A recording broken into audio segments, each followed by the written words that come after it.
Bem-vindo ao canal Lições em Contos.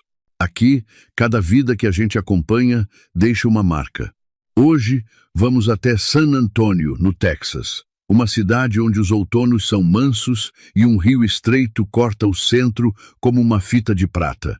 Vamos acompanhar Rosalia, de 68 anos, uma viúva que deu tudo o que tinha pelo único filho e acreditava estar protegida na velhice.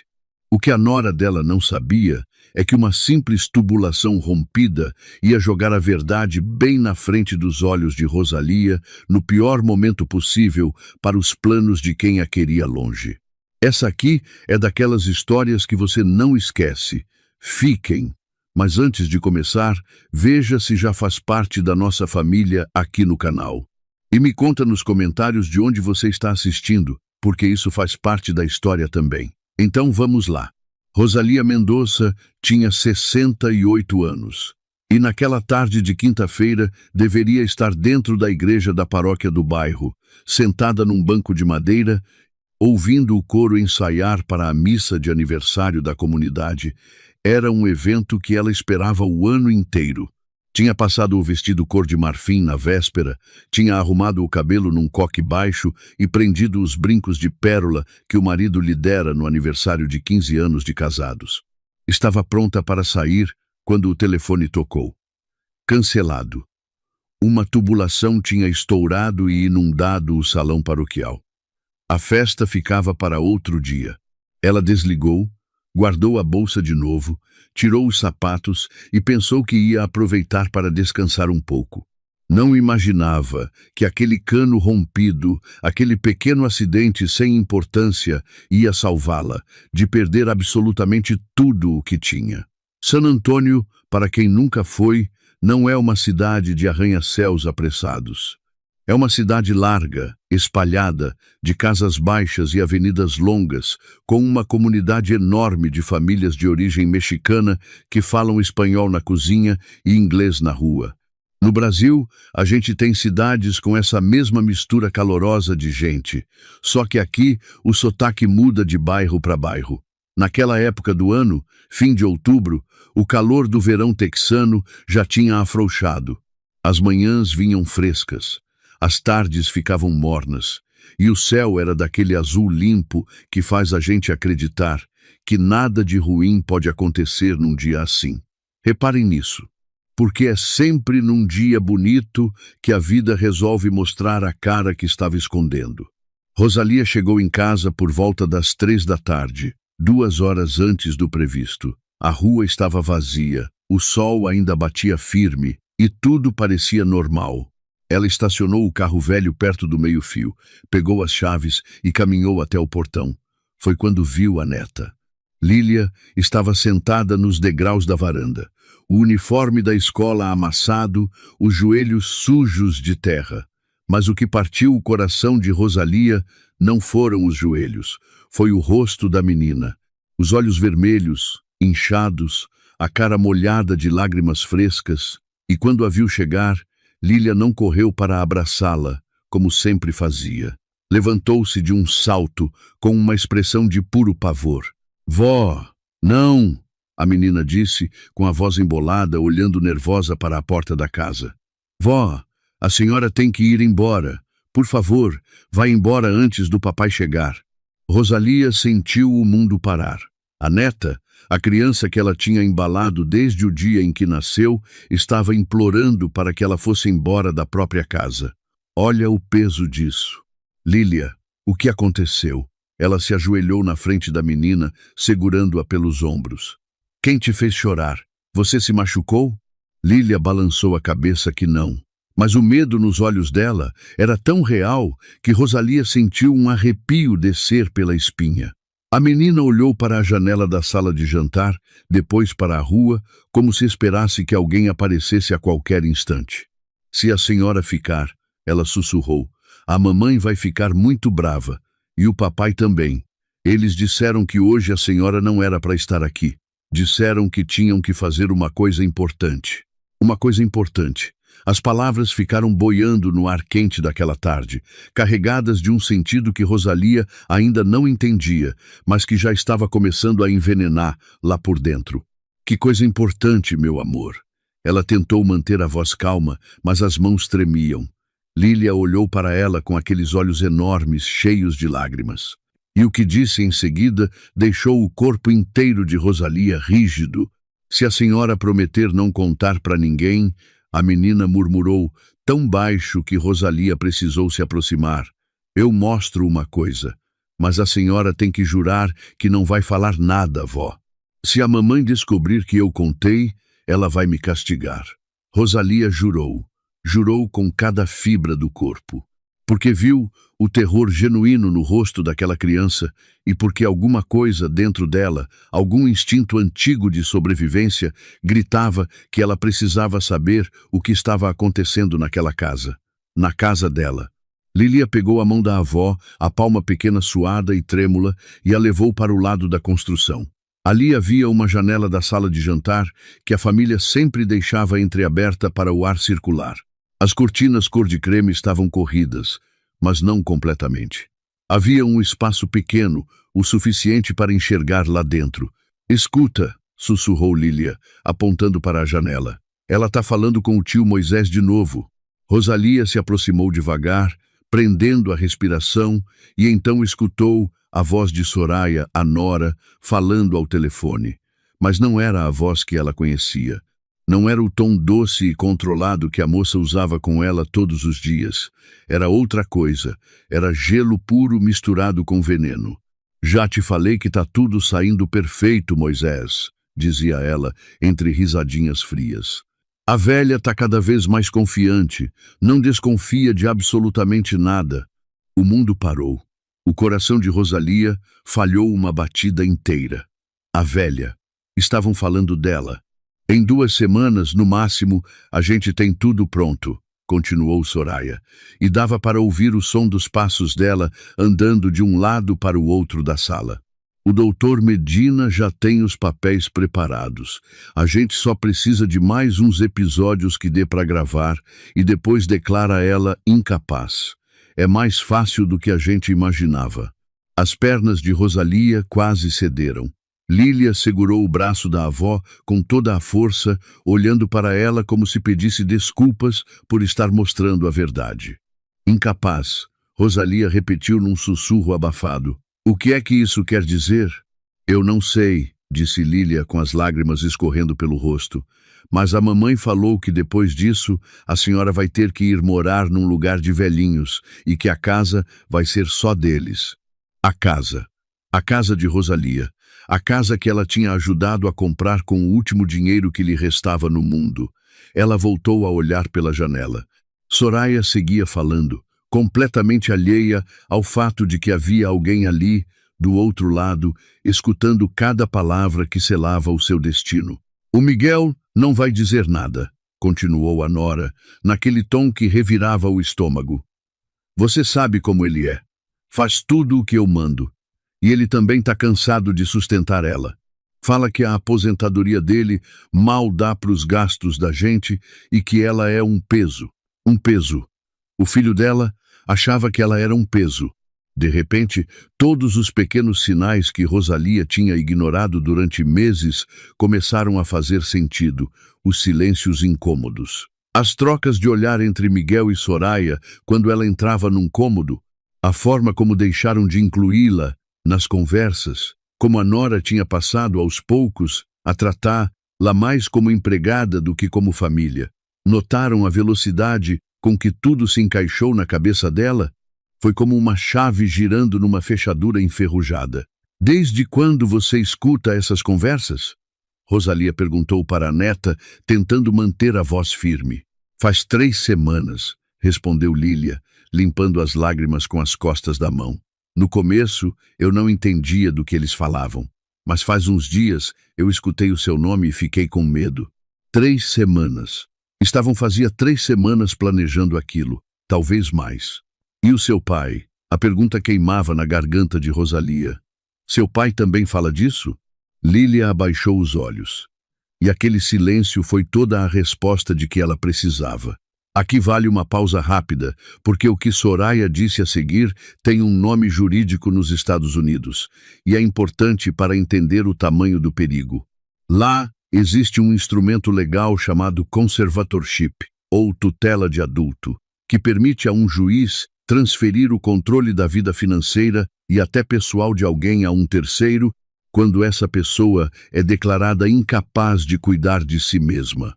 No Brasil, isso equivale à nossa curatela, definida no Código Civil, em que o curador passa a administrar os bens e decisões de quem foi interditado. A diferença é que, lá, quando o pedido vem acompanhado de laudo médico, o processo pode andar rápido demais.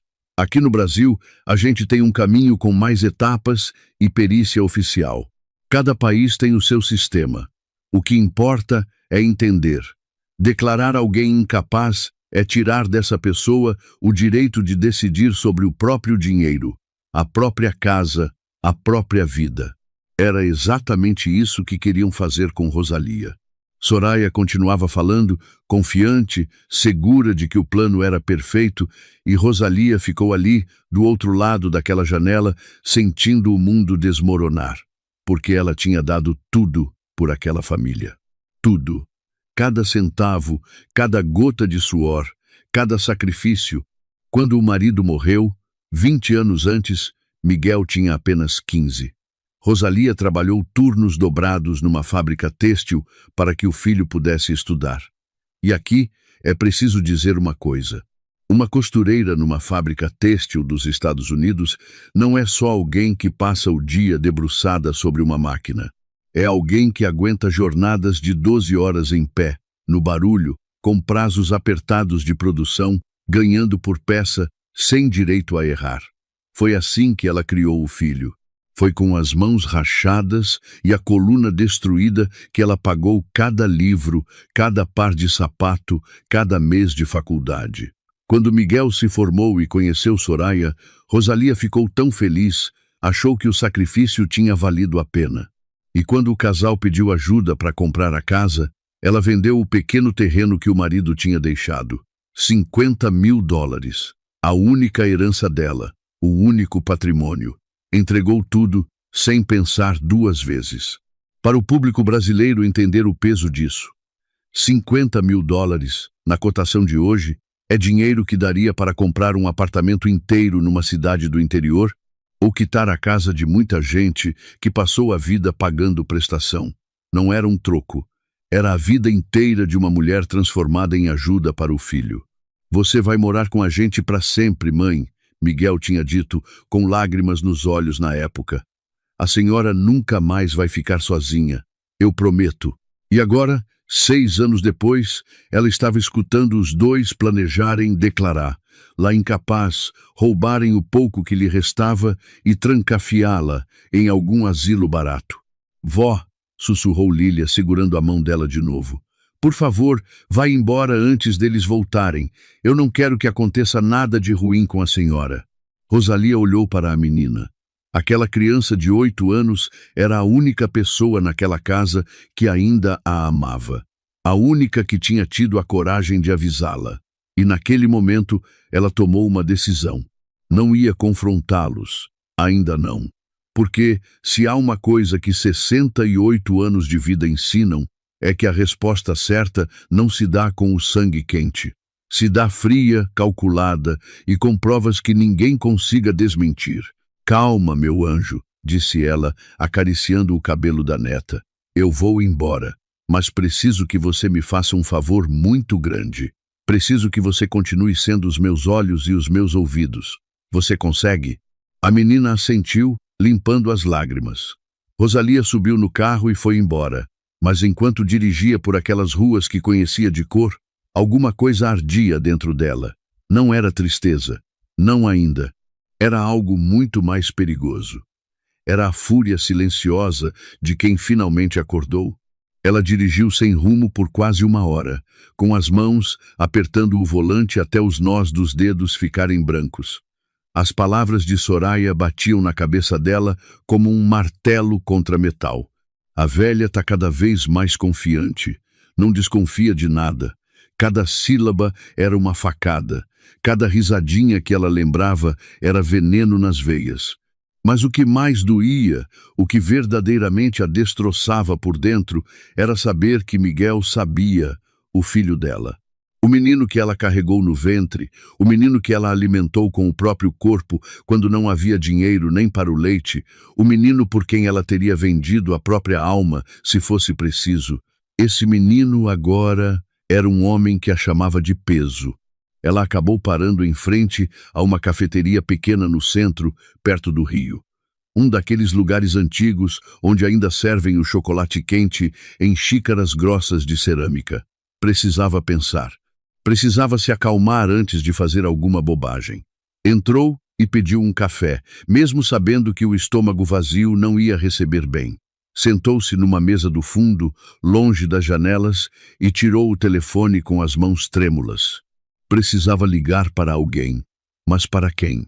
E aqui está uma das coisas mais cruéis que acontecem com gente da idade dela e que o público precisa enxergar.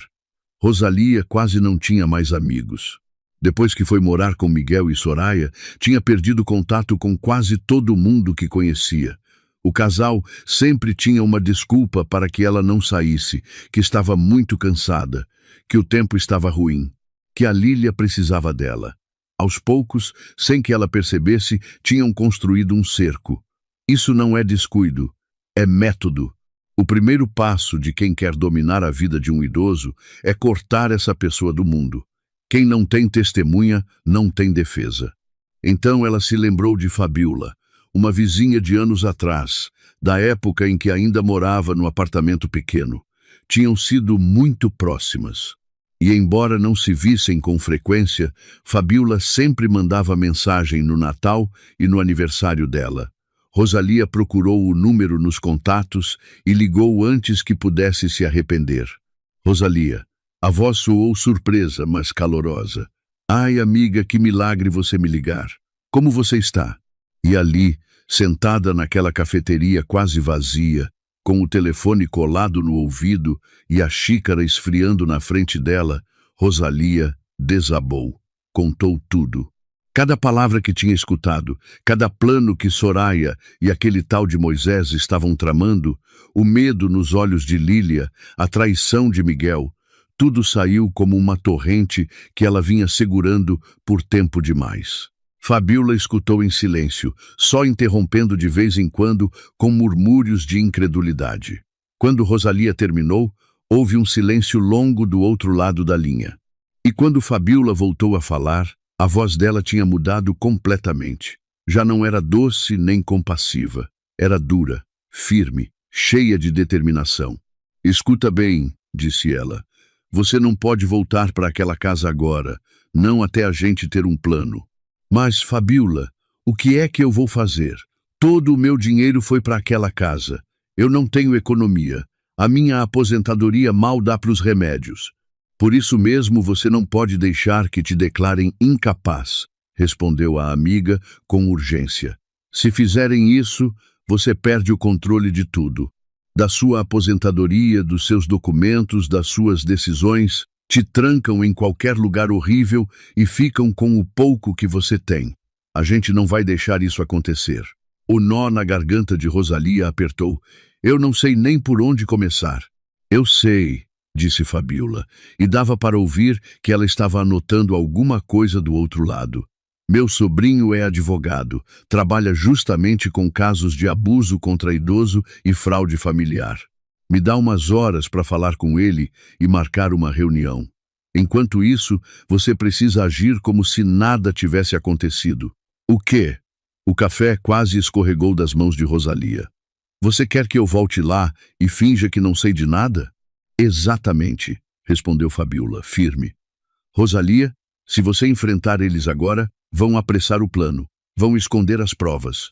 Vão inventar uma emergência qualquer para te trancar antes que você consiga se defender. A gente precisa de tempo para montar uma estratégia legal sólida. E para isso eles têm que continuar acreditando que você é uma velhinha indefesa que não desconfia de nada. As palavras se cravaram no peito de Rosalia como agulhas. Uma velhinha indefesa. Era assim que a viam. Era assim que ela tinha se tornado sem perceber. Eu não sei se eu consigo. admitiu com a voz embargada.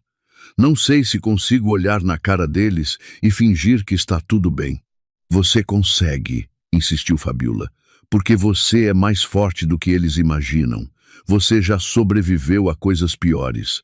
Você perdeu o seu marido e criou o seu filho sozinha. Trabalhou até os ossos para dar uma vida melhor para ele. Isso aqui não é diferente, é só mais uma batalha, e dessa vez você não vai perder. Rosalia fechou os olhos, deixando as palavras penetrarem. A amiga tinha razão. Ela já tinha sobrevivido a coisas piores. Tinha enterrado o amor da vida dela e, mesmo assim, se levantado todas as manhãs. Tinha trabalhado turnos de 12 horas com as mãos rachadas e a coluna em frangalhos sem reclamar. Tinha vendido tudo o que tinha, sem pensar, pelo filho. E agora esse mesmo filho queria roubar até a dignidade dela.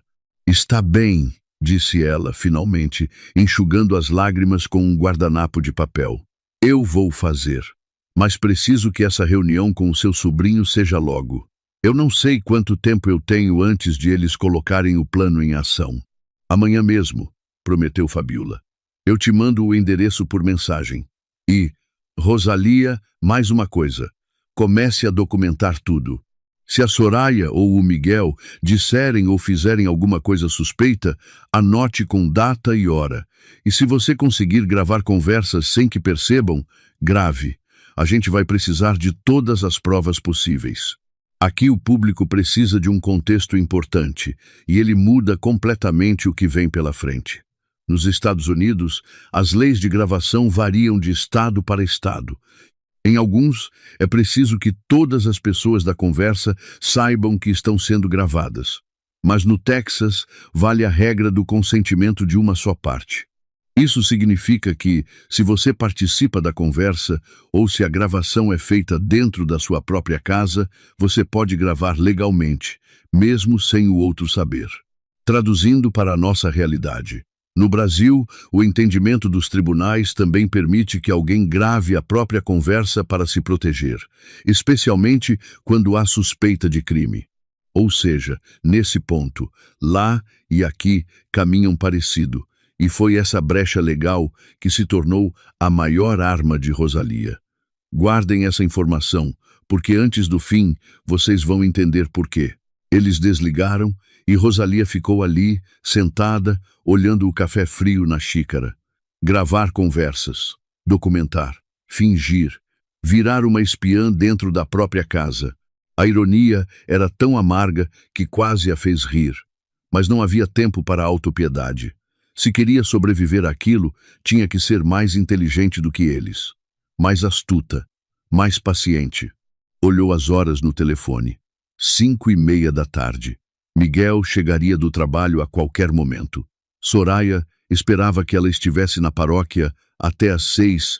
Dava tempo de voltar e fingir que tinha acabado de chegar. Pagou o café, deixou alguns trocados de gorjeta e saiu para a rua. O sol começava a descer, tingindo o céu de laranja e rosa. Era um pôr-do-sol bonito daqueles que antes lhe davam paz. Agora, só lhe lembravam que o tempo estava se esgotando. Dirigiu de volta com o coração martelando no peito. Cada sinal vermelho era uma eternidade. Quando chegou, o carro de Miguel já estava na entrada. Ela respirou fundo 3 vezes, ensaiando mentalmente o que ia dizer, e desceu com a bolsa na mão. Abriu a porta da frente e o cheiro de comida recém-feita a atingiu. Soraya estava na cozinha preparando o jantar como se nada fosse, alheia ao fato de que a sogra agora enxergava tudo, como se não tivesse passado a tarde planejando o cárcere dela. Viu Rosalia entrar e abriu um sorriso perfeito, desses que ela agora reconhecia como completamente falsos. "Rosalia, você chegou", disse, com aquele tom doce que revirava o estômago. "Como foi a cerimônia?" Rosalia engoliu em seco e forçou um sorriso que esperava parecer natural. "Foi cancelada", respondeu, deixando a bolsa no sofá. Um cano estourou e o salão alagou. Aí eu fiquei dando uma volta por aí. Aproveitei para fazer umas comprinhas. Mentira, mas uma mentira necessária. Que pena, disse Soraya, embora nos olhos não houvesse nenhuma pitada de compaixão genuína. Bom, pelo menos você chegou a tempo do jantar. Eu fiz frango assado. Miguel apareceu pelo corredor, afrouxando a gravata. Olhou para a mãe por apenas um segundo antes de desviar o olhar. Nenhum cumprimento, nenhum "Oi, mãe, como você está?" Só indiferença pura. "Vou me trocar", murmurou, passando direto para o quarto. Rosalia ficou parada no meio da sala, vendo o filho ignorá-la como se ela fosse mais um móvel. E alguma coisa dentro dela, alguma coisa que estava adormecida havia anos, começou a despertar. Não era tristeza, não era dor, era fúria, fúria fria e calculada. Se eles queriam jogar, ela jogaria. Mas dessa vez, as regras seriam dela. Naquela noite, durante o jantar, ela se obrigou a mastigar cada pedaço do frango, mesmo com gosto de papelão na boca. Obrigou-se a sorrir quando Soraya perguntou se a comida estava boa. Obrigou-se a assentir quando Miguel falou do dia no escritório, como se ela realmente importasse. Cada segundo naquela mesa era uma tortura, mas manteve a máscara no lugar, porque agora ela também sabia jogar aquele jogo. Lília comia em silêncio, empurrando as ervilhas de um lado para o outro do prato. De vez em quando levantava os olhos para a avó, carregados de preocupação. Rosalia piscava discretamente para a menina, tentando passar a mensagem de que tudo ia ficar bem. Não tinha certeza se era verdade, mas aquela criança não merecia carregar o peso daquele inferno. "Rosalia", disse Soraya de repente, e o tom era perigosamente casual. "Eu tenho reparado que você anda meio cansada ultimamente. Tem dormido bem?" Ali estava o primeiro movimento, a primeira semente que tentavam plantar para a narrativa de demência. Esse detalhe importa. Reparem como a armadilha começa com uma pergunta gentil. "Durmo bem", respondeu Rosalia com tranquilidade, tomando um gole de água. "Mas, na minha idade, você sabe, o corpo já não é o mesmo." "Claro, claro", continuou a nora, trocando um olhar rápido com Miguel. "É que ontem eu te liguei 3 vezes para perguntar onde você tinha deixado as chaves do carro e você não atendeu. Fiquei preocupada." Mentira. Rosalia tinha passado a tarde inteira do dia anterior em casa e o telefone nunca tocou. Mas agora ela entendia o que estavam fazendo. Estavam construindo um histórico falso de esquecimentos e confusões, que depois usariam como prova. "É mesmo?" Ela fingiu surpresa, franzindo a testa. "Que estranho. Talvez eu não tenha escutado o telefone. Eu estava no quintal podando as plantas." "Viu?", disse Soraya, olhando para Miguel com expressão de preocupação fingida. "Eu falei que a gente devia conversar com ela sobre isso." Miguel assentiu, mas não olhava nos olhos da mãe. Covarde. Era isso que o filho dela tinha se tornado. Um covarde que deixava a esposa fazer o trabalho sujo. "Não é nada grave, mãe", disse ele finalmente, e a palavra mãe soou oca na boca dele. "A gente só quer ter certeza de que você está bem. Talvez você devesse fazer um check-up médico. Sabe, de rotina. Um check-up médico com o Dr. Medina, que Soraya tinha mencionado na ligação. O que já tinha os papéis preparados para declarar, lá, incapaz. Rosalia não ia cair naquela armadilha. "Eu fiz exames faz 3 meses", respondeu, com calma. "O doutor que me atende disse que estou perfeitamente saudável para minha idade. Pressão normal, açúcar normal, tudo em ordem." Viu um lampejo de frustração cruzar o rosto de Soraya, mas a moça disfarçou rápido com um sorriso. "Bom, nunca é demais uma segunda opinião. Eu conheço um doutor muito bom que poderia te ver sem cobrar nada. É amigo da família." "Aposto que é", pensou Rosalia. Amigo da família.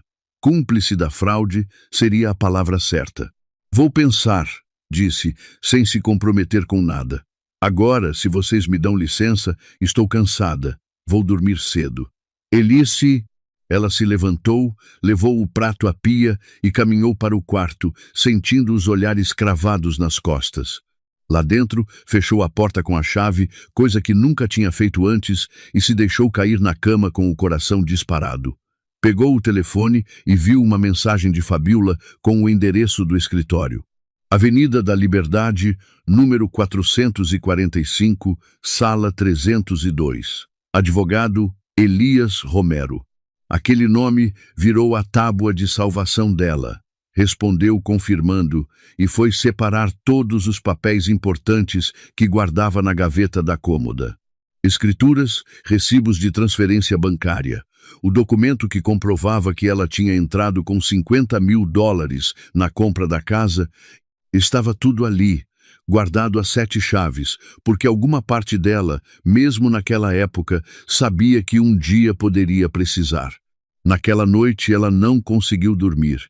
Cada barulho no corredor a deixava em alerta. Por volta das 3 da madrugada, escutou vozes baixas, cochichadas, vindas do quarto de Miguel e Soraya. Levantou-se descalça, abriu a porta com cuidado e caminhou pelo corredor escuro até ficar perto do quarto deles. A porta estava entreaberta uns 2 dedos.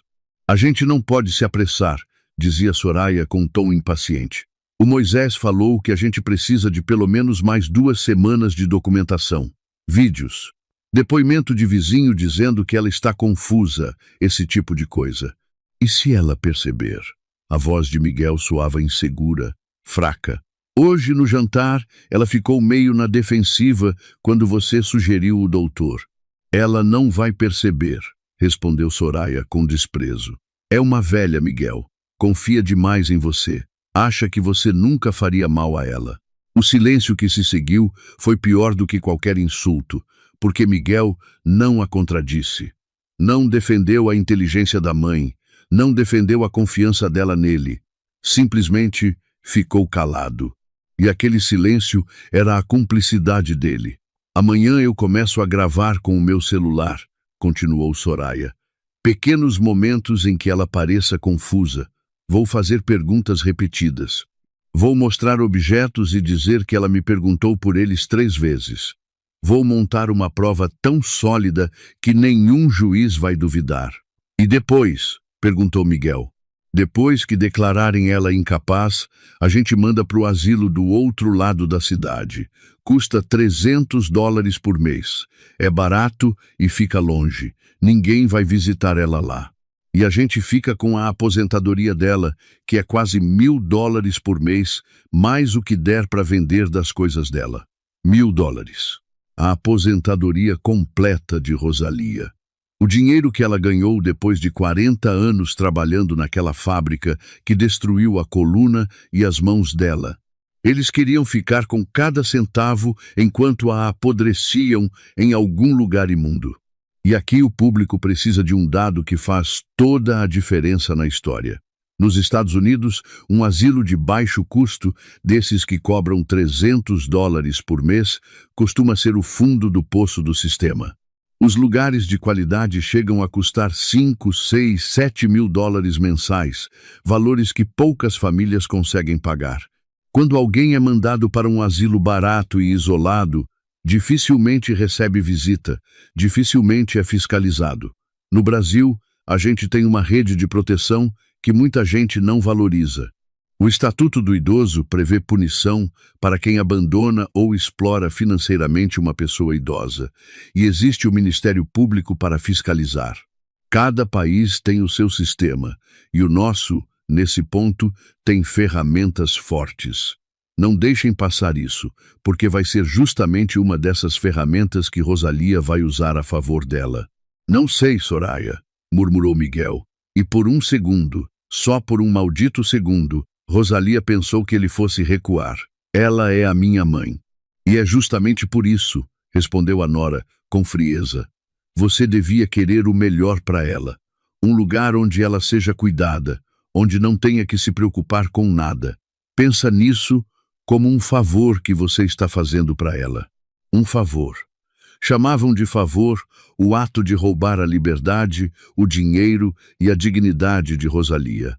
Olha a cara de pau. Além do mais, acrescentou Soraya, e a voz dela ficou mais suave, mais manipuladora. Pensa na Lília. Ela precisa do quarto dela. Está crescendo. Não pode ficar dividindo espaço com a sua mãe para sempre. E a gente precisa desse dinheiro extra. Você sabe que o meu salário não cobre tudo o que a gente quer. Ali estava, a verdade nua e crua. Não era pelo bem dela. Era por dinheiro, por conforto, por egoísmo puro e simples. Rosalia se afastou daquela porta antes que pudesse escutar mais. Voltou para o quarto com as pernas tremendo e sentou-se na cama, abraçando a si mesma. As lágrimas finalmente vieram, silenciosas e ardentes, escorrendo pelo rosto como rios de dor. Ela chorou pelo filho que tinha criado. Chorou pelos anos que desperdiçou acreditando ser amada. Chorou pela ingênua que foi ao confiar de olhos fechados. Mas mais que tudo, chorou de raiva. Uma raiva tão funda e tão pura que lhe queimava as entranhas. Quando amanheceu, já não restavam lágrimas. Só restava determinação. Ela se vestiu com cuidado, escolhendo roupa simples, mas apresentável. Calça cinza, blusa cor de creme, sapatos confortáveis. Penteou o cabelo num coque baixo e prendeu os brincos de pérola que o marido lhe dera. Precisava se ver digna, precisava se ver forte. Desceu para o café como se nada fosse. Soraya estava fazendo ovos mexidos, cantarolando uma música.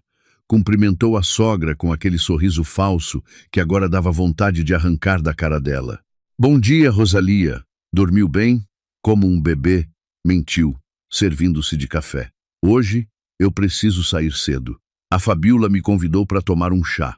Viu os olhos de Soraya se estreitarem de leve, calculando se aquilo representava algum problema para os planos dela. Que lindo, disse, finalmente. Manda um abraço para Fabiola. Claro, como se algum dia ela tivesse se importado com Fabiola. Rosalia tomou o café rápido, pegou a bolsa com todos os documentos escondidos no fundo e saiu daquela casa sentindo que cada passo a afastava do inferno. O ar fresco da manhã bateu no rosto dela como uma bênção. Ela ligou o motor e seguiu rumo à Avenida da Liberdade, com uma única coisa na cabeça: justiça. O escritório do advogado ficava num prédio antigo, mas bem conservado, no centro da cidade. O elevador estava em manutenção. Então, Rosalia subiu os 3 andares pela escada, e quando chegou à porta com o número 302 numa placa de bronze, estava sem fôlego. Bateu 2 vezes e uma voz masculina mandou entrar. Elias era um homem de uns 40 anos, de aparência séria, mas com olhos amáveis. Tinha o cabelo escuro com alguns fios brancos nas têmporas e usava óculos de armação fina. Levantou-se da mesa quando a viu entrar e estendeu a mão com um sorriso profissional. Senhora Rosalia, a Fabiola me falou muito da senhora. Por favor, sente-se. Ela se sentou numa das cadeiras de frente para a escrivaninha, apertando a bolsa contra o peito como se fosse um colete salva-vidas. Ele voltou a sentar e juntou as mãos sobre a mesa, olhando para ela com atenção completa. A Fabiola me contou o básico da situação, começou com a voz calma. Mas eu preciso que a senhora me conte tudo com as suas próprias palavras. Cada detalhe importa. E quero que a senhora saiba de uma coisa desde já. O que está acontecendo com a senhora é mais comum do que imagina e existem formas legais de se proteger. A senhora não está sozinha nisso. E por cara, Alenghi, aquelas últimas palavras quebraram alguma coisa dentro dela. A senhora não está sozinha. Fazia tanto tempo que ela não ouvia algo assim com sinceridade que quase chorou de novo, mas se conteve. Já tinha chorado o suficiente. Agora era hora de agir. Contou tudo, desde o começo. A morte do marido, os sacrifícios para criar Miguel, os $50.000 investidos na casa, com a promessa de que viveriam juntos, a mudança gradual no tratamento de Soraya, o isolamento que sofreu sem perceber, a conversa que escutou entre a nora e o irmão dela, o plano de declarar, lá incapaz, o doutor corrupto, o asilo barato, tudo. Elias tomava notas rápidas numa caderneta, assentindo de vez em quando, franzindo a testa em outros momentos. Quando ela terminou, houve um silêncio longo enquanto ele relia o que tinha escrito. Isso é grave, disse, finalmente. tirando os óculos para limpá-los com um pano. Estamos falando de tentativa de fraude, abuso financeiro de pessoa idosa e possivelmente conspiração. Mas nós precisamos de provas sólidas, para que isso não vire uma guerra de palavra contra palavra. Eu tenho isto, disse Rosalia, tirando todos os documentos da bolsa. Recibos das transferências bancárias que fez para comprar a casa, cópias dos contratos, extratos antigos mostrando que vendeu o terreno. Elias os examinou cuidadosamente, um por um, e a cada papel que lia, a expressão dele ficava mais séria. Senhora Rosalia, segundo estes documentos, a senhora entrou com 80% do dinheiro da compra desta propriedade. A casa está no nome de quem? Do Miguel, admitiu ela, sentindo um peso no peito. Ele disse que seria mais fácil para o empréstimo do banco, mas me prometeu que era para os dois, que eu moraria ali para sempre. Elias soltou um suspiro longo e balançou a cabeça. Esse é o erro mais comum que eu vejo nesses casos. Pais que confiam de olhos fechados nos filhos e não protegem juridicamente o que investiram. Mas nem tudo está perdido. Existe uma figura jurídica que pode nos ajudar muito aqui. Contexto importante para entender o que vem agora.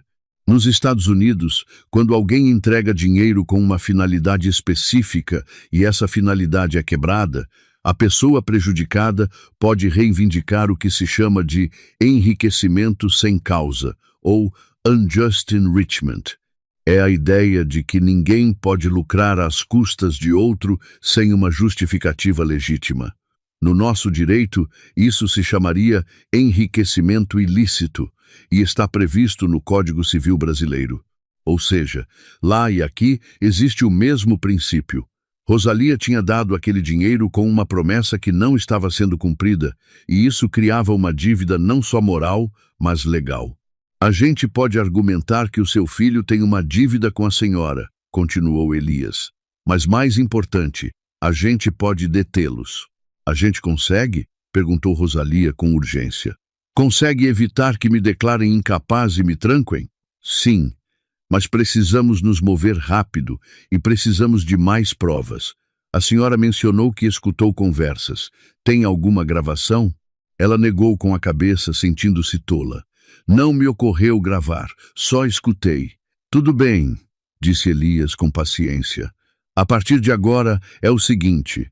Primeiro, vamos solicitar uma avaliação médica e psicológica independente com profissionais certificados que eu conheço. Isso vai estabelecer formalmente que a senhora está em pleno uso das suas faculdades.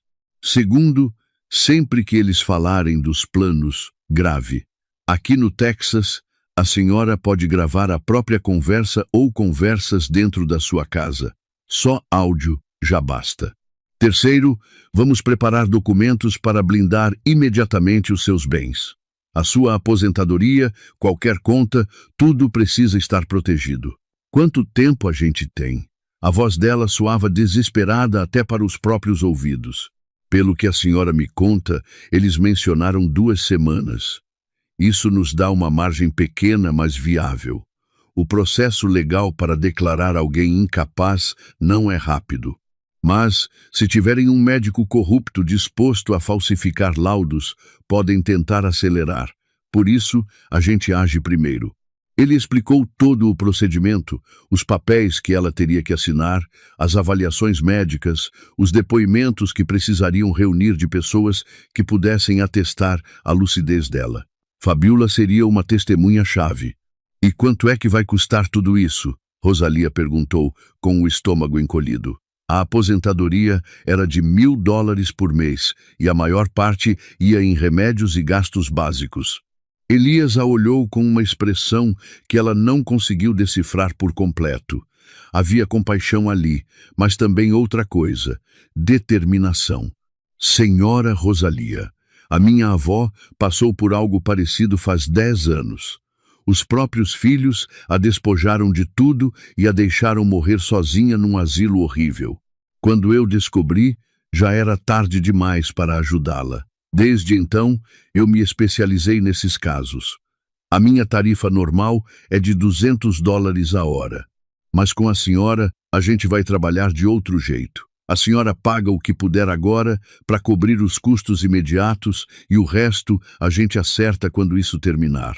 Se a gente recuperar parte do que a senhora investiu na casa, aí ajustamos. Parece justo?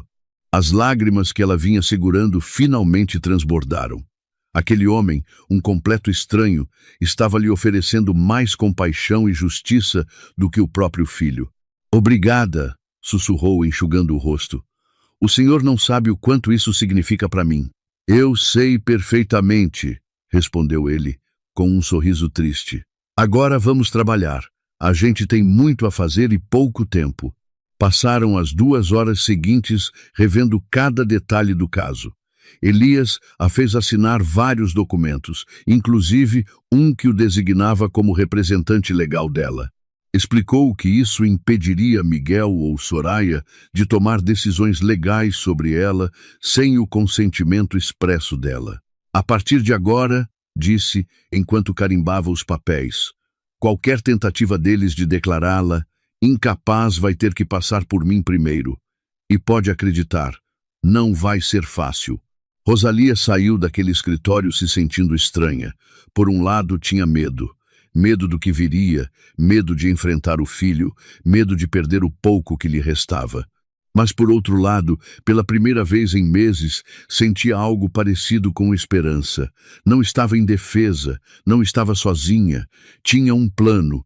Os ombros dela se endireitaram um pouco enquanto descia a escada. A mandíbula, antes tensa, relaxou.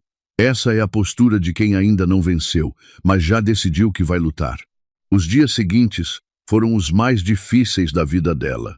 Teve que virar atriz dentro da própria casa, fingindo ser a velhinha confusa e vulnerável que eles esperavam ver, enquanto em segredo documentava cada movimento, cada conversa, cada mentira.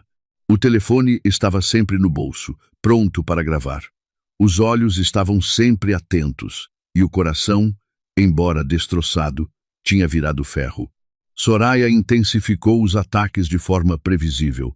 Começou a fazer perguntas repetidas na frente de Lília, gravando com o celular escondido entre as almofadas do sofá. Rosalia deixava, mas ao mesmo tempo o próprio telefone dela gravava do fundo do bolso, capturando não só as respostas, mas também os comentários que a nora fazia depois, quando achava que ninguém escutava. Rosalia, você já tomou os seus remédios? Perguntava de manhã. Já tomei, depois do café, respondia ela. 10 minutos depois, lá vinha de novo. Rosalia, não esquece de tomar os remédios. Eu já tomei, Soraya, dizia ela, com paciência fingida. E a nora anotava algo no celular, construindo a falsa narrativa de esquecimento. Mas o que ela não sabia é que Rosalia gravava tudo, inclusive o momento, à noite, em que dizia para Miguel: hoje eu consegui 3 cenas perfeitas dela esquecendo as coisas.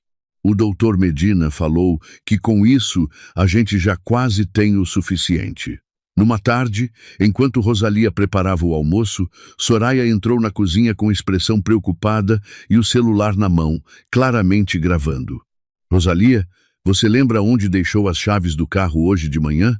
Eu procurei em todo canto. Rosalia sabia perfeitamente onde estavam as chaves, dentro da bolsa, onde sempre guardava. Mas decidiu entrar no jogo. Estão na minha bolsa, disse, tranquila. Tem certeza? Porque eu olhei na sua bolsa e não estavam lá. Claro que não estavam. A própria Soraya as tinha escondido para criar a cena. Mas Rosalia já conhecia o truque. E entre nós, ela tinha feito uma coisa que mudaria tudo. Naquela manhã, antes de a nora começar o teatro, tinha tirado uma foto das chaves dentro da bolsa, com data e hora marcadas no aparelho. Que estranho, disse franzindo a testa. Eu sempre deixo aí.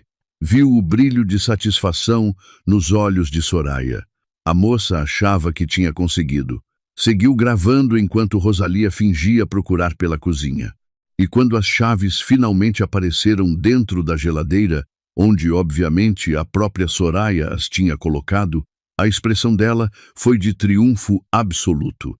Rosalia, você colocou as chaves na geladeira, disse com falsa preocupação. Não acha isso preocupante? Meu Deus, murmurou Rosalia, levando a mão à cabeça. Não me lembro de ter feito isso.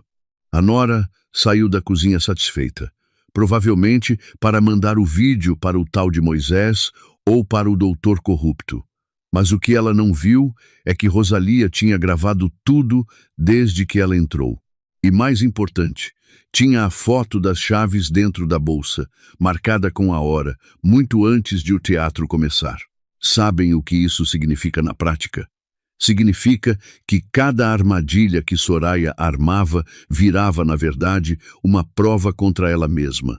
A nora estava cavando a própria cova e ainda achava que estava enterrando a sogra. Naquela noite, depois que todos dormiram, Rosalia mandou as gravações e as fotos para Elias. A resposta chegou em poucos minutos. Perfeito. Isso prova manipulação deliberada. Continue assim, mas com cuidado. A gente não quer que desconfiem. As avaliações médicas que Elias coordenou foram um respiro. O médico de sempre fez exames completos, testes de memória, de raciocínio lógico, análises cognitivas. Os resultados foram claros. Rosalia estava em perfeito estado mental para a idade. Aliás, o médico comentou que ela tinha memória melhor do que muita gente 20 anos mais nova. Contexto importante aqui. Esses testes que medem a função cognitiva, como o famoso teste do desenho do relógio ou os questionários de memória aplicados por geriatras, são instrumentos reconhecidos no mundo todo. Nos Estados Unidos, um laudo desses, assinado por profissional certificado, tem peso enorme num tribunal. No Brasil, a perícia médica oficial cumpre esse papel nos processos de curatela, e ninguém pode ser interditado sem ela. Para entender em termos brasileiros, é a diferença entre alguém dizer que você está confuso e um especialista provar, com método, que você está lúcido. E foi exatamente essa prova que virou o escudo de Rosalia. Ela também visitou uma psicóloga indicada por Elias. Contou toda a situação. A profissional concluiu que Rosalia estava sofrendo abuso emocional e financeiro, mas que era completamente competente do ponto de vista mental. O que você está vivendo é trauma, não demência, explicou a psicóloga. E o fato de você ter tido a lucidez de buscar ajuda legal prova exatamente o oposto do que eles querem provar. A cada documento que recolhiam, Rosalia se sentia mais forte, mas também mais furiosa, porque cada prova da sanidade dela era também uma prova da traição deles. Uma semana depois da primeira reunião com Elias, Soraya finalmente mostrou as cartas. Estavam jantando quando ela e Miguel trocaram um daqueles olhares carregados. Rosalia, começou Miguel, e o fato de ele usar o nome dela em vez de mãe disse tudo. A Soraya e eu temos andado preocupados com você. A gente notou algumas mudanças no seu comportamento ultimamente. Mudanças? Perguntou ela, com inocência, embora a mão no bolso já estivesse acionando a gravadora. Esquecimentos, interveio Soraya, com falsa doçura. Coisas perdidas. Confusão sobre que dia é. Pequenas coisas que nos deixam intranquilos. A gente acha que seria bom você ser vista por um especialista, continuou Miguel, sem olhar nos olhos da mãe. Alguém que possa avaliar se você precisa de algum tipo de ajuda. Ali estava o momento que eles vinham preparando havia semanas. Um especialista, repetiu Rosalia, deixando a voz soar levemente preocupada. Vocês acham que tem alguma coisa errada comigo? Não é nada grave, apressou-se a dizer Soraya. A gente só quer ter certeza de que você está bem. Aliás, já marquei uma consulta com o Dr. Medina para depois de amanhã. É um geriatra excelente, muito respeitado. O Dr. Medina, o corrupto que já tinha os papéis prontos para declarar, lá, incapaz. O que provavelmente já tinha recebido o pagamento adiantado. Não sei, disse ela, mordendo o lábio como se estivesse insegura. O meu médico sempre me atendeu bem. Talvez eu devesse falar com ele primeiro. Viu um lampejo de irritação no rosto de Soraya, mas a moça disfarçou rápido. O seu médico é clínico geral. O doutor Medina é especialista em pessoas da sua idade. Sabe exatamente o que procurar. Além do mais, acrescentou Miguel, e havia algo no tom dele que soava quase ameaçador. Já está tudo arranjado. A consulta é às 10 da manhã. A gente acompanha você. Claro que acompanhariam. Não podiam arriscar que ela fosse sozinha e dissesse algo que estragasse os planos. Está bem, aceitou ela finalmente com um suspiro resignado. Se vocês acham que é necessário. A satisfação no rosto dos dois era evidente. Achavam que tinham vencido. Achavam que ela era tão ingênua que iria mansa para o matadouro. Mas o que eles não sabiam é que Rosalia também tinha uma consulta marcada. Uma consulta com Elias, que estaria presente naquele consultório com documentos legais e provas suficientes para destruir o plano inteiro. Naquela noite, Lília se esgueirou para o quarto da avó depois que todos dormiram. Tinha os olhos vermelhos de tanto chorar e se agarrou a ela com desespero. Vó, soluçou contra o peito de Rosalia. Eu escutei a mamãe no telefone. Ela disse que depois que o doutor te ver, vão te levar para um lugar longe. Disse que eu não vou poder te visitar. Rosalia acariciou o cabelo da menina, sentindo o coração se partir por aquela criança inocente, presa no meio da ganância dos pais. Calma, meu anjo, sussurrou, beijando a testa dela. Não vai acontecer nada disso, eu te prometo. Como a senhora pode ter certeza? Porque às vezes, disse ela, olhando nos olhos da menina, as pessoas subestimam as velhinhas. Acham que a gente é fraca, que é boba, que não sabe se defender. Mas a sua avó aprendeu há muito tempo que neste mundo ou você se defende ou te devoram. E eu não pretendo ser devorada. Lília olhou para ela com aqueles olhos grandes, cheios de uma mistura de medo e esperança. A senhora vai brigar? Eu vou fazer uma coisa melhor, respondeu Rosalia, com um sorriso que provavelmente parecia mais firme do que ela pretendia. Eu vou vencer. Deitou a menina na cama naquela noite, abraçando-a até ela dormir.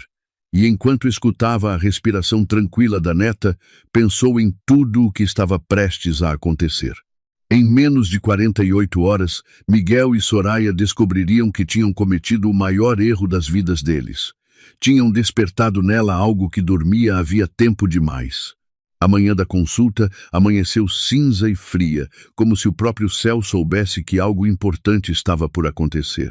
E vale lembrar, para o público brasileiro, que enquanto ali, no Texas, era fim de outono, com manhãs geladas e folhas caindo, aqui no Brasil era primavera entrando no verão, com calor e dias longos. É curioso pensar que, do outro lado do mundo, a mesma data carrega estações opostas.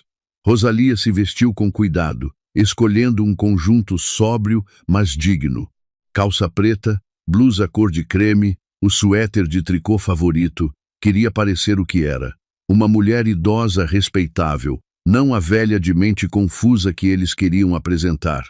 Miguel e Soraya estavam estranhamente atenciosos durante o café. Atenciosos demais. Soraya serviu o café da sogra sem que ela pedisse. Miguel perguntou se ela tinha dormido bem. Tudo era uma atuação perfeitamente ensaiada, como se eles estivessem treinando para um público invisível. De certo modo, estavam. Estavam construindo a imagem dos filhos preocupados e dedicados que só queriam o melhor para a pobre mãe senil. Pronta, mãe? Perguntou Miguel quando terminaram. E a palavra mãe soou tão oca que quase deu vontade de rir. Pronta, respondeu ela, com voz suave, submissa, exatamente como esperavam. O consultório ficava num prédio médico do lado norte da cidade. Durante o trajeto, Soraya não parou de falar, enchendo o silêncio com comentários superficiais sobre o tempo, sobre Lília, sobre qualquer coisa que mantivesse a farsa de normalidade. Miguel dirigia em silêncio, com os nós dos dedos brancos sobre o volante. Estava nervoso, e devia mesmo estar. O que nenhum dos dois sabia é que Elias já estava naquele prédio. Tinha chegado 1 hora antes. Tinha conversado com a recepcionista, apresentado documentação legal, estabelecendo que era o representante autorizado de Rosalia em qualquer procedimento médico relacionado à avaliação de capacidade mental, e deixado bem claro que qualquer diagnóstico ou documento saído daquela consulta seria examinado juridicamente. Subiram ao quarto andar num elevador que cheirava a desinfetante. A sala de espera era pequena, com paredes verde claras e cadeiras de plástico desconfortáveis. A recepcionista, uma moça de expressão entediada, mandou que esperassem. Miguel e Soraya se sentaram ao lado de Rosalía, um de cada lado, como carcereiros guardando uma prisioneira. Soraya pegou o celular e começou a revisar alguma coisa, provavelmente repassando mentalmente todos os episódios falsos que tinha documentado.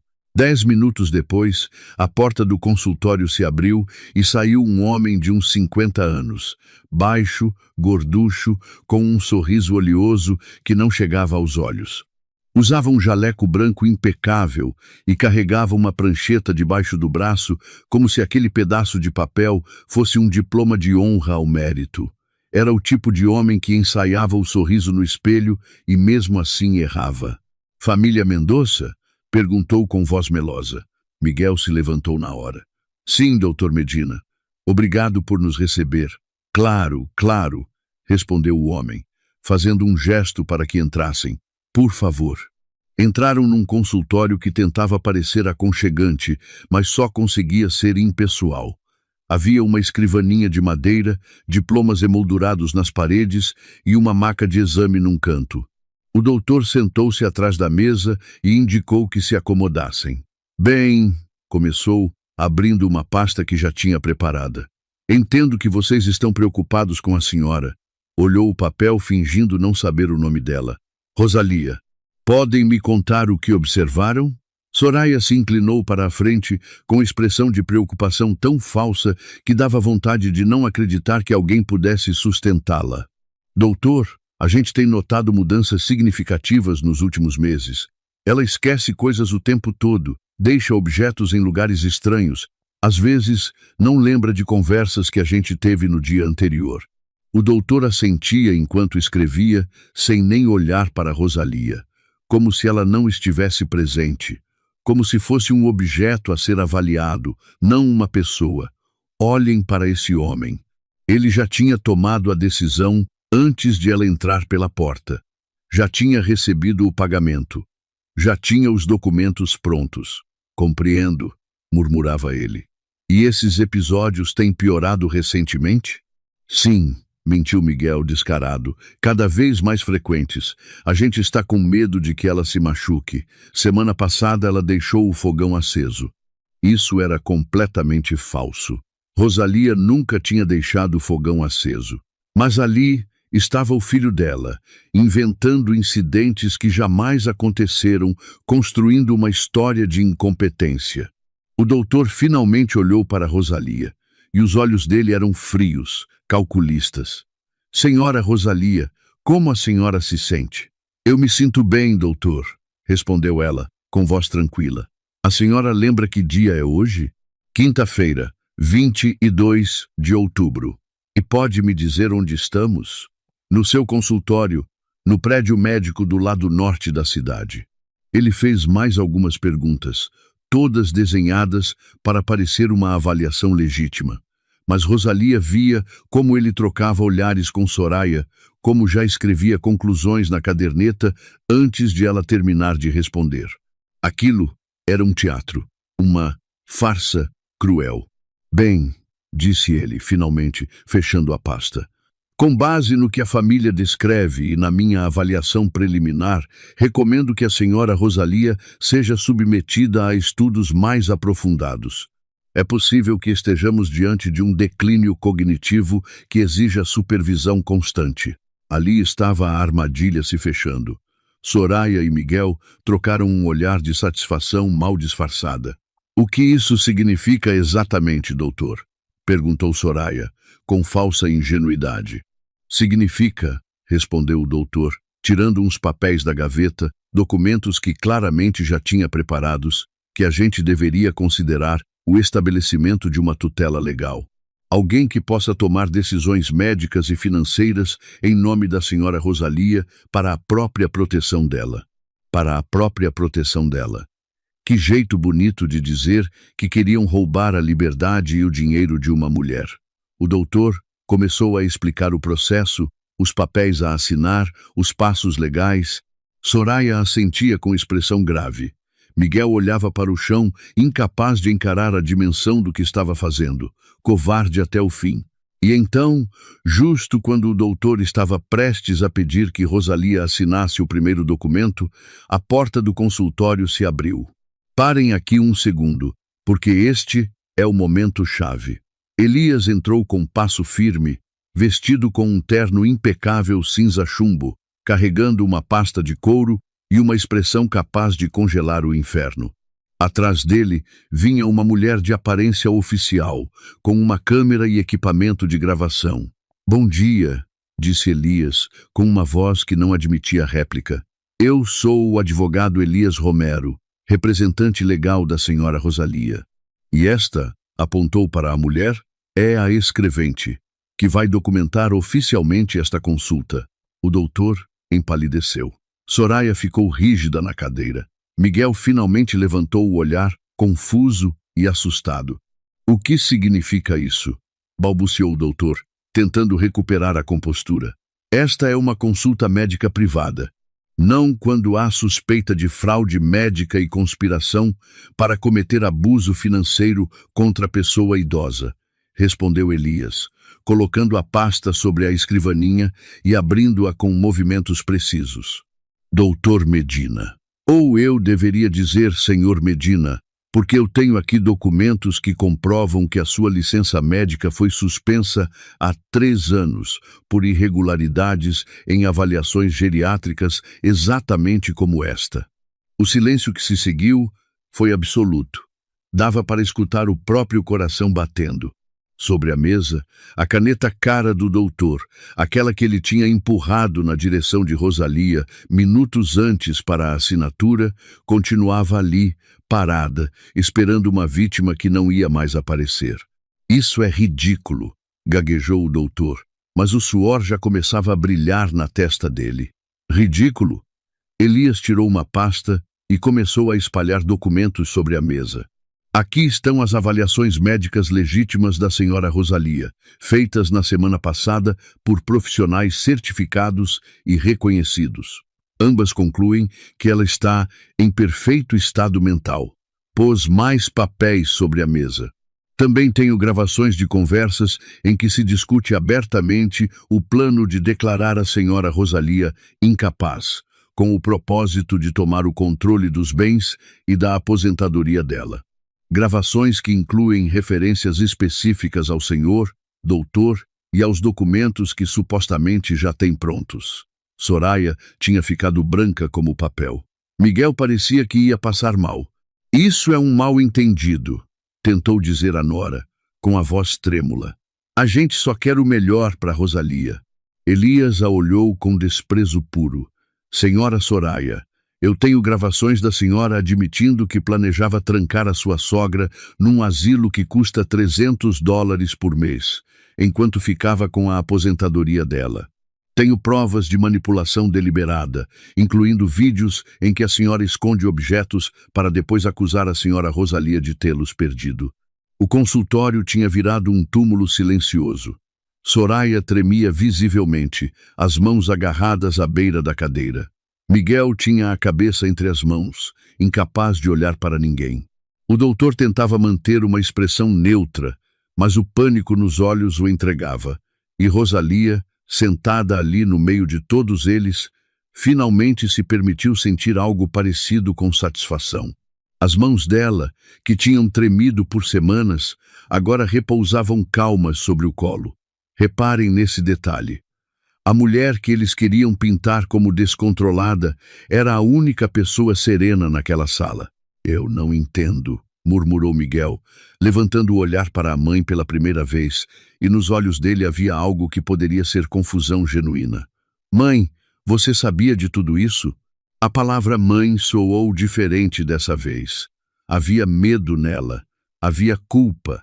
"Eu sabia desde o momento em que escutei a sua esposa planejando o meu cárcere", respondeu Rosalia, com voz firme, mais firme do que tinha soado em meses. Eu sabia quando escutei que me chamavam de peso. Sabia quando você decidiu que a minha aposentadoria valia mais do que a minha dignidade. Miguel abriu a boca, mas nenhum som saiu. O que ele poderia dizer? Não havia defesa possível. Ei, é. Elias continuou tirando documentos da pasta, cada um mais condenatório que o anterior.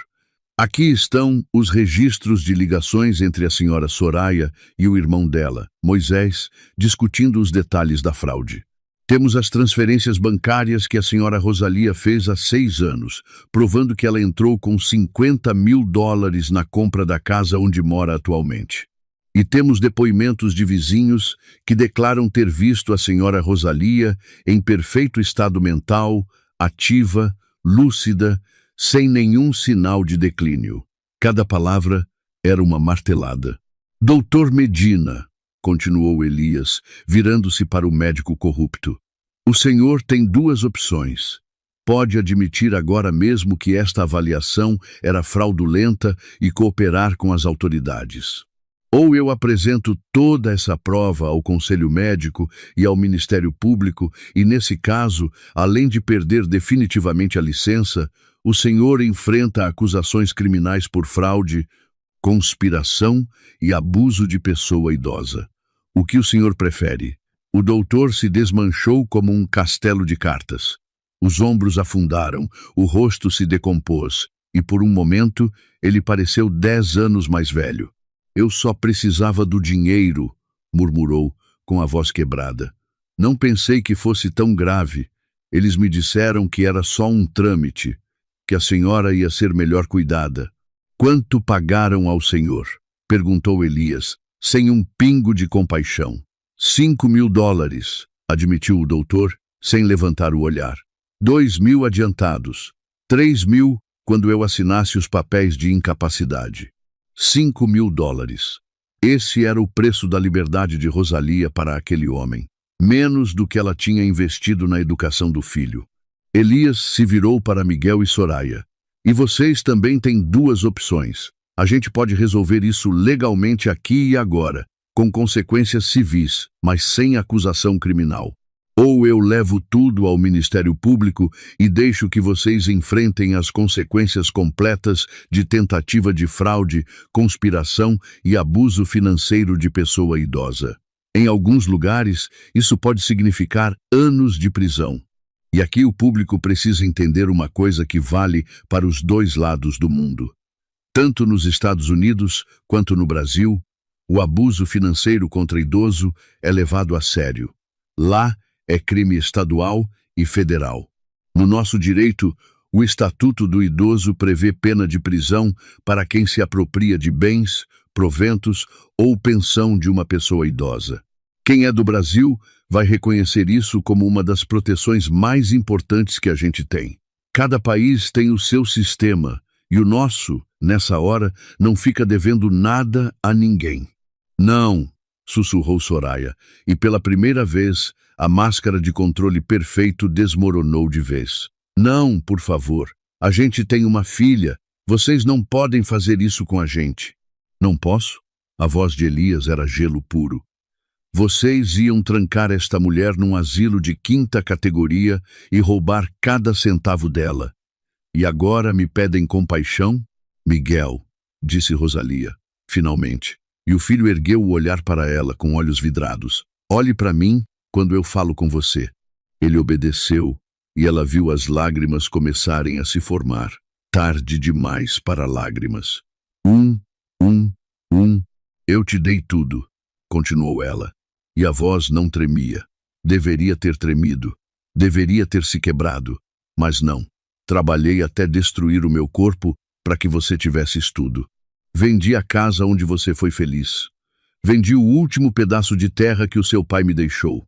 E você, o meu próprio filho, a pessoa que eu carreguei dentro de mim por 9 meses, decidiu que eu era descartável. Mãe, ele tentou falar, mas ela o interrompeu. Não me chame de mãe. Você perdeu esse direito quando decidiu que a minha aposentadoria valia mais do que a minha vida. As lágrimas finalmente rolaram pelo rosto dele, e que rolassem que ele sentisse ao menos uma fração da dor que causou. Elias pôs um documento sobre a escrivaninha, na frente de Miguel e Soraya. Este é um acordo. A senhora Rosalia abre mão de apresentar acusação criminal em troca do seguinte: primeiro, reconhecimento legal de que os $50.000 que ela investiu na casa constituem uma dívida familiar. Segundo, transferência imediata de 50% da propriedade para o nome dela. Terceiro, Miguel e Soraya cobrem todos os custos legais deste processo, que até agora somam $8.000. E quarto, uma ordem judicial que os proíbe de tomar qualquer decisão legal, médica ou financeira em nome da senhora Rosalia, sem o consentimento expresso dela e a presença de uma testemunha legal. Isso é impossível, balbuciou Soraya. A gente não tem $8.000. Então vendam alguma coisa, respondeu Elias, sem se abalar. Vocês têm uma semana para conseguir o dinheiro e assinar a transferência. Se não cumprirem, eu apresento as acusações criminais e isso vira público. Os empregadores de vocês vão ficar sabendo. Os vizinhos vão ficar sabendo. E acreditem, o estigma de tentar roubar uma idosa vulnerável não desaparece fácil. Soraya olhava o documento como se fosse uma cobra venenosa. Miguel tinha a cabeça baixa, derrotado. E se a gente não assinar? Perguntou ela, com um último lampejo de desafio. Então a gente se vê no tribunal, disse Elias, com um sorriso que não tinha nada de amável. E eu garanto, quando um juiz vir todas essas gravações, esses documentos, essas provas de manipulação deliberada, vocês não só perdem a casa inteira, como enfrentam acusações criminais que vão persegui-los pelo resto da vida. A filha de vocês vai crescer sabendo que os pais tentaram roubar a própria avó. O nome de Lília foi o golpe final. Rosalia viu algo se quebrar definitivamente em Miguel. Ele pegou a caneta que Elias oferecia, com a mão trêmula. Eu vou assinar, disse, com a voz sufocada. Soraya, assina. Mas, Miguel, assina, gritou ele. E foi a primeira vez em anos que Rosalia o escutava levantar a voz para a esposa. A gente já fez estrago demais. Soraya pegou a caneta com as mãos trêmulas e assinou. O som da pena sobre o papel foi como uma sentença definitiva. A escrevente documentou tudo, tirou fotografias das assinaturas, certificou os papéis. Quando terminou, Elias guardou tudo na pasta com movimentos precisos. Vocês têm uma semana, repetiu. Se não cumprirem, as consequências serão permanentes. Levantaram-se para sair. Rosalia passou ao lado de Miguel e por um momento, só um momento, parou. Ele a olhava com olhos suplicantes, como se esperasse que ela dissesse algo, que perdoasse, que esquecesse, mas ela não disse nada, porque não havia nada a dizer. O filho que ela conheceu, o menino que amou com cada fibra do ser, tinha morrido. No lugar dele, havia um estranho que escolheu a ganância em vez do amor. Ela saiu daquele consultório de cabeça erguida, e enquanto o elevador descia, finalmente permitiu que um sorriso pequeno, muito pequeno, se formasse nos lábios. Tinha vencido. Não tinha recuperado o filho. Provavelmente nunca recuperaria. Mas tinha recuperado algo mais importante, a dignidade. Os dias que se seguiram foram estranhos e dolorosos. Rosalia continuou morando na casa porque legalmente era direito dela, mas o ambiente era tão tenso que dava para cortar com faca. Miguel e Soraya mal lhe dirigiam a palavra. Quando se cruzavam no corredor, desviavam o olhar.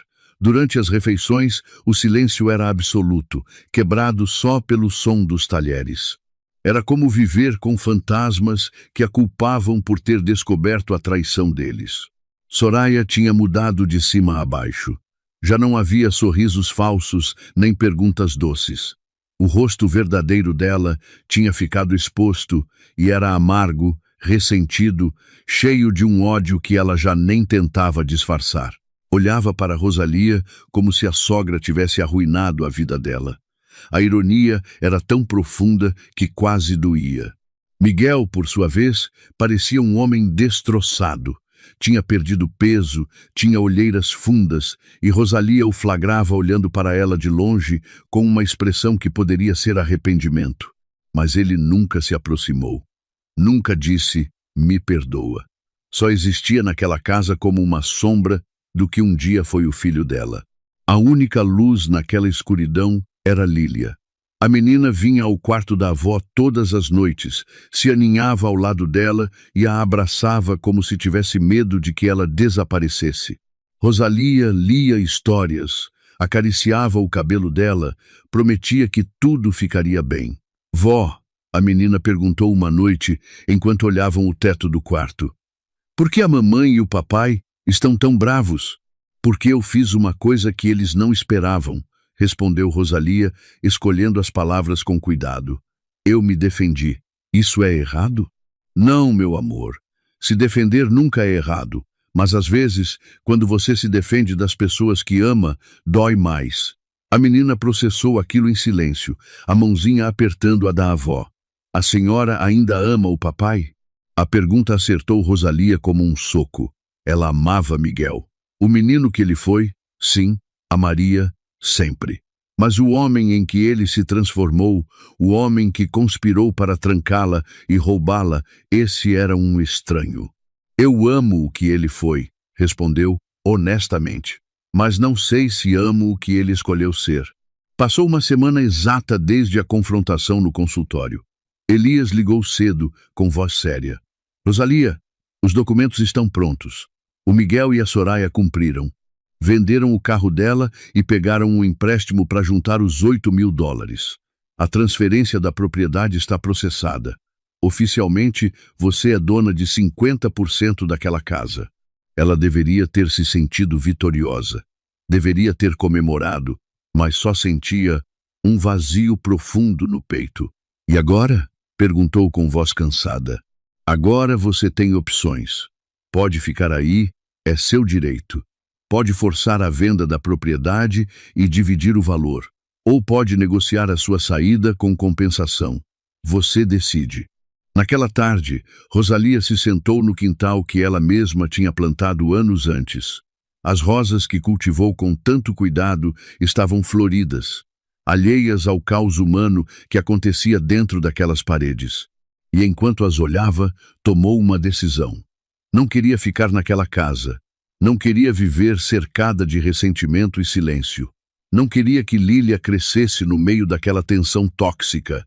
Mas também não ia embora de mãos vazias depois de tudo o que tinha investido.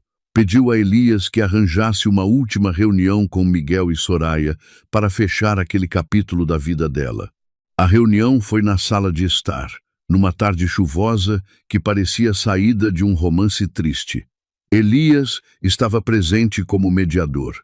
Miguel e Soraya se sentaram do outro lado da mesinha de centro, tensos como cabos prestes a arrebentar. Eu tomei uma decisão, começou Rosalia, sem rodeios. Eu vou deixar esta casa, mas não de graça. Quero que vocês comprem a minha parte. Viu algo parecido com alívio cruzar o rosto de Soraya, mas a moça se conteve. Quanto? Perguntou Miguel, com voz rouca. $50.000, respondeu ela. Exatamente o que eu investi há 6 anos. Isso é impossível, saltou Soraya. A gente não tem esse dinheiro. Então peçam um empréstimo sobre a casa, respondeu Rosalia com calma.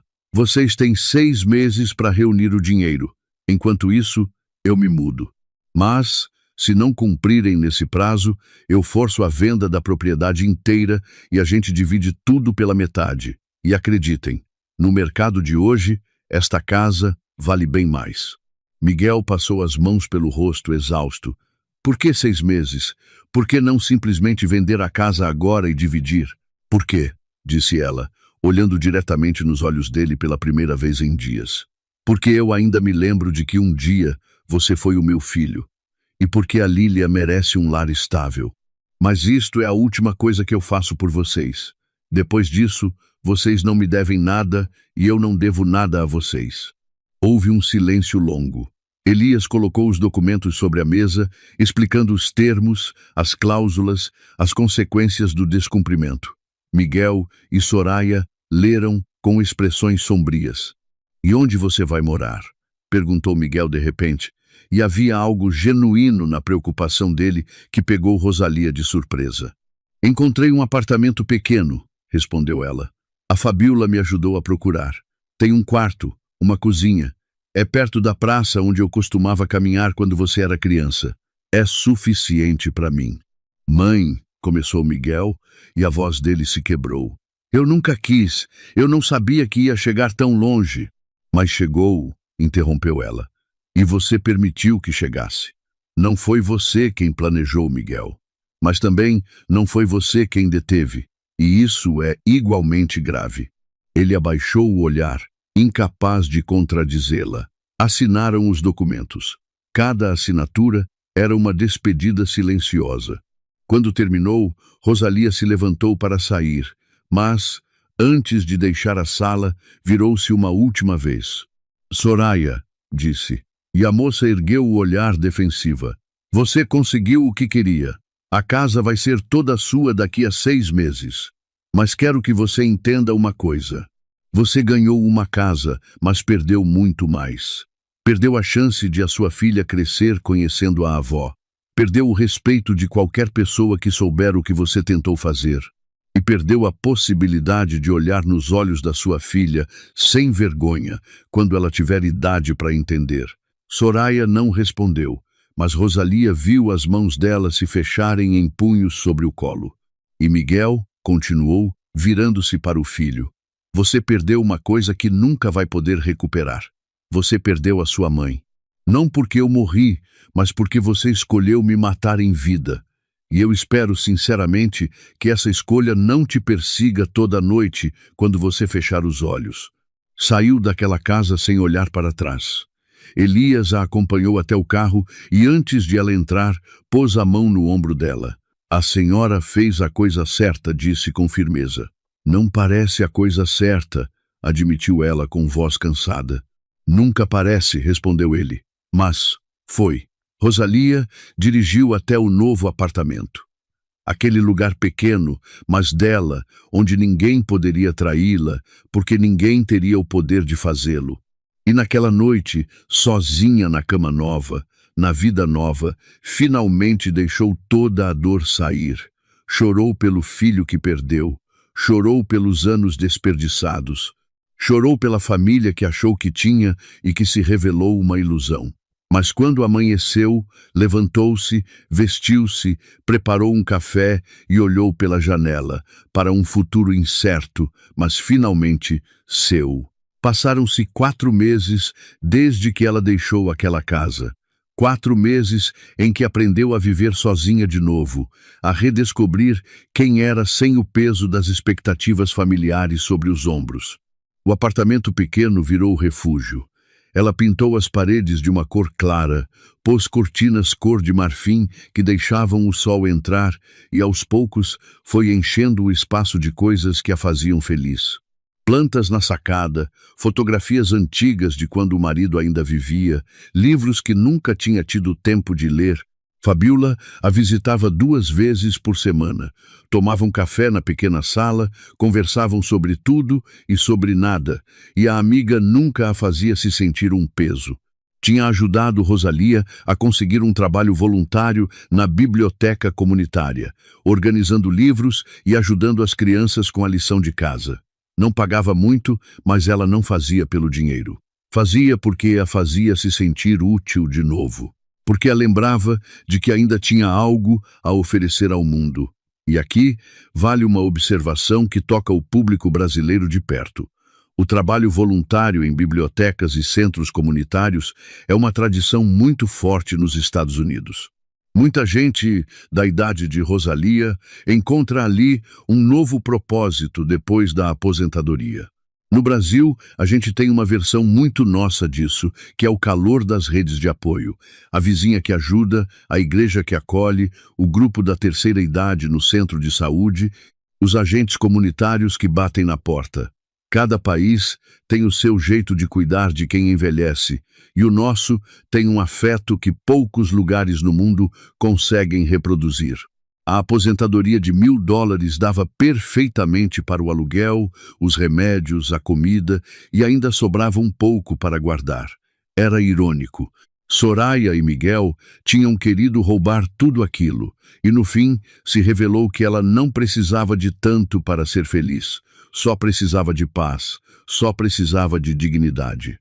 Lília ia visitar, lá aos domingos. Miguel a levava e a deixava na porta do prédio. Nunca subia, nunca olhava nos olhos da mãe.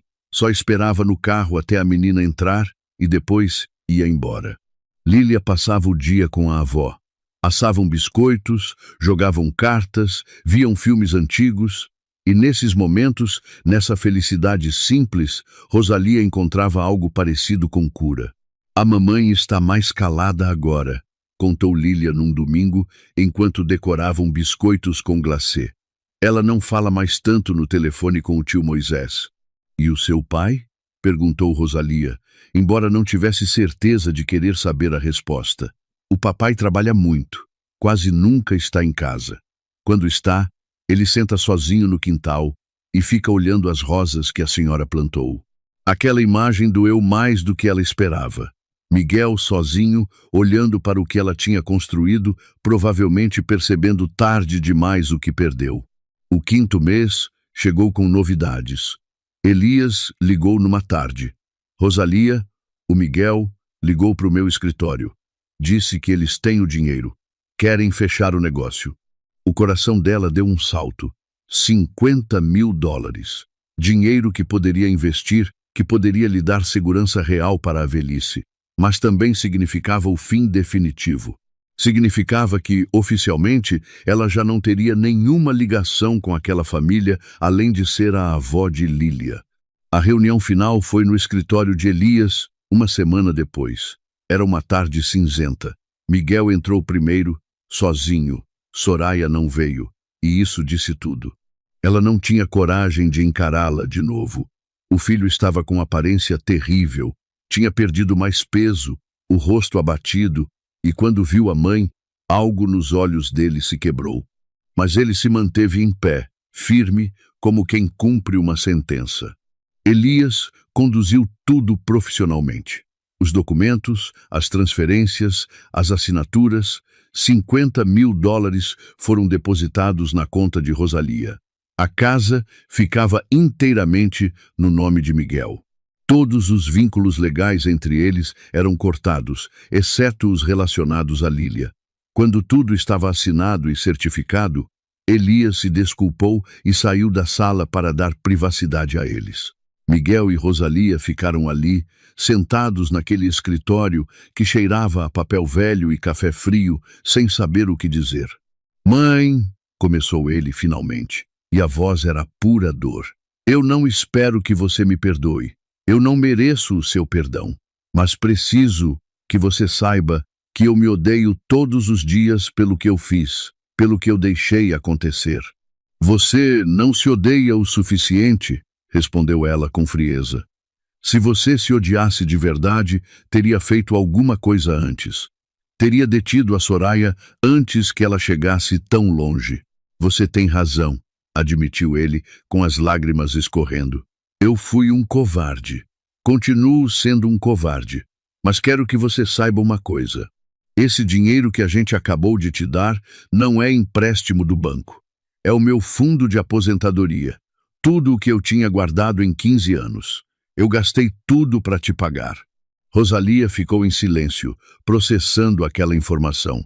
O fundo de aposentadoria dele, o futuro dele, tinha sido sacrificado.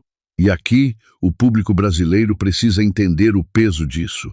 Nos Estados Unidos, a aposentadoria da maioria das pessoas depende de um fundo que elas mesmas alimentam durante a vida toda, descontado do salário e aplicado no mercado.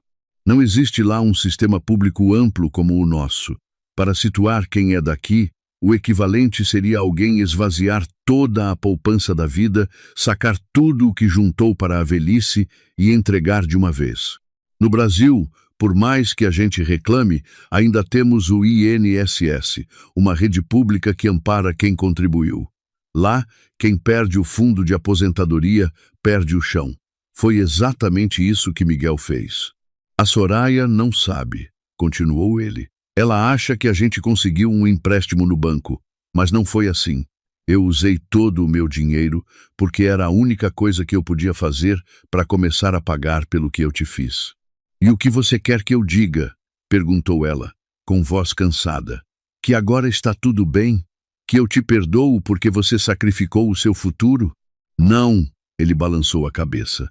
Eu não quero que você me perdoe. Só queria que você soubesse que eu fiz isso.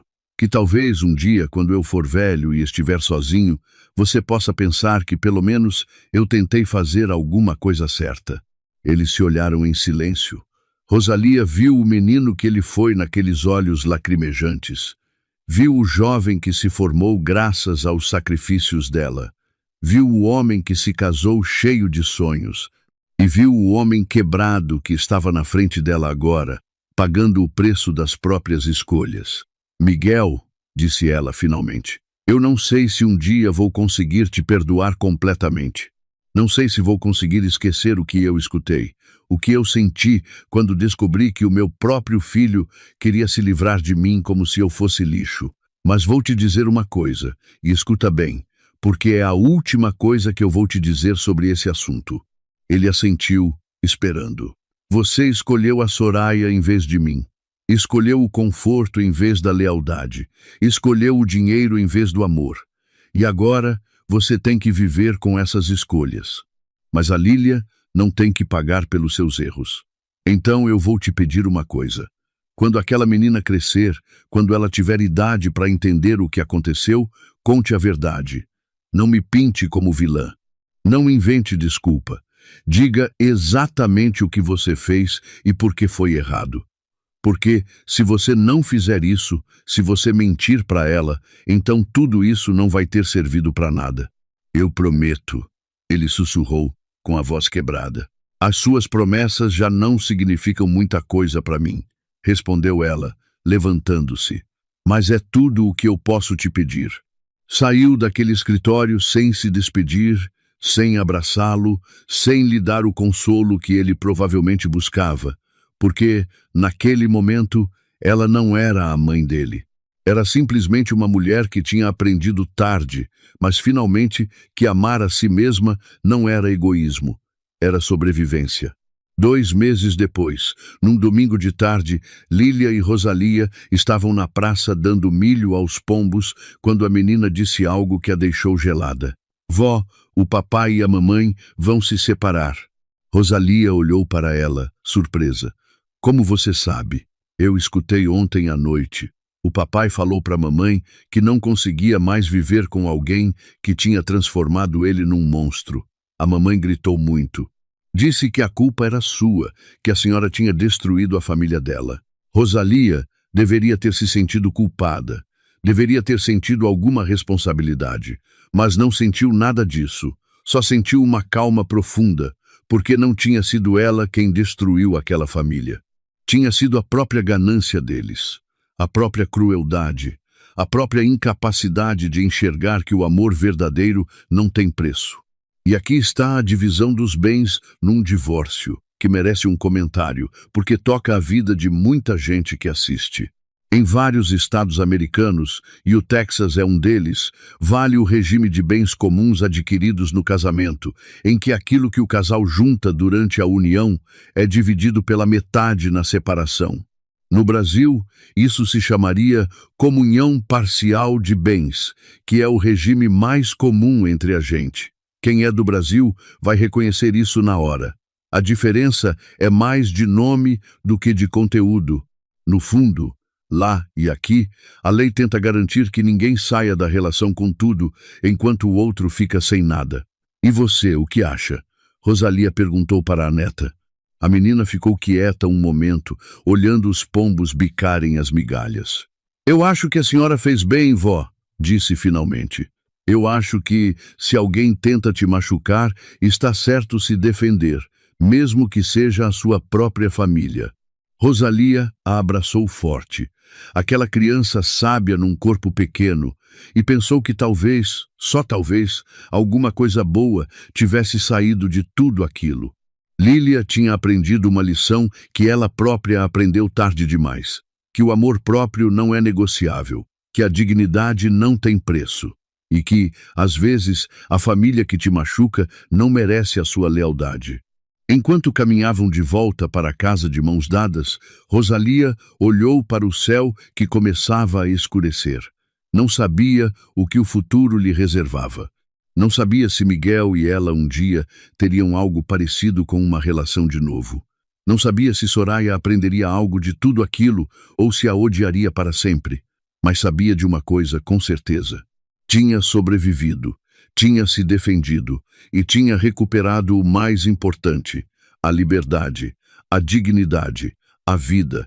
E isso, no fim, era tudo o que realmente importava. Vocês sabem qual é a lição que fica dessa história? É que a confiança é uma coisa linda, mas a confiança cega é uma porta destrancada. Rosalia amou o filho com tudo o que tinha e fez bem em amar. O erro não foi amar. O erro foi achar que o amor sozinho protege. Não protege. O amor enche o coração, mas não tranca a porta. Protejam o que é de vocês enquanto está tudo em paz, porque a hora de se blindar não é quando o golpe vem, é muito antes, quando ninguém ainda está atacando. E nunca, jamais, se convençam de que defender a própria dignidade é egoísmo. Uma mulher de 68 anos precisou aprender isso no susto, com a neta de 8 anos chorando na escada. Que vocês aprendam mais cedo e sem precisar do susto. Se essa história mexeu com você, faz uma coisa por mim. Escreve aqui nos comentários de qual cidade você está assistindo, porque eu gosto de saber até onde as nossas lições estão chegando. Compartilha com aquela amiga que precisa ouvir isso hoje. Aquela que anda confiando demais e se protegendo de menos. E se você ainda não faz parte da nossa família aqui no canal, esse é o momento de se inscrever, porque vem muita história boa pela frente. Confiem em mim, vai valer. A gente se vê na próxima.